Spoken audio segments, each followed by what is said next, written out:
चटपटीत टमाट्याची चटणी तयार झालेली आहे, तोंडाला चव आणणारी। पॅन गरम झालेला आहे, याच्यामध्ये तेल टाकून टमाटे आपल्याला परतून घ्यायचे आहे।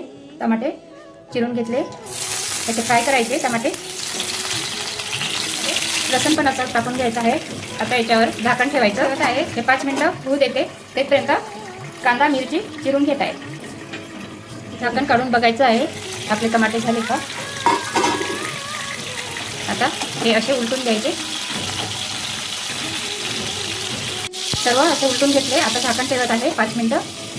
5 मिनिटं झालेले आहे। आता आपण झाकण काढून त्याची साल काढून घ्यायची आहे। गॅस बंद करते। हे थंड झालेला आहे, याची अशी साल काढून घ्यायची, अलगद निघत आहे साल।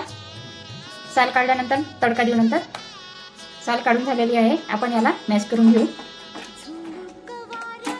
पटकन होऊन जाते। मॅश केल्यानंतर याला तडका द्यायचा आहे।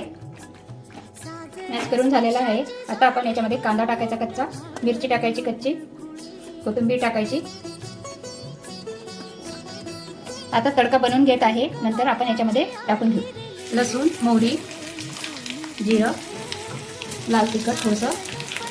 मग तडका झालेला आहे, तडका याच्यामध्ये टाकून घेत आहे, पण पाणी घेत आहे आणि ती आता फिरून घ्यायचं।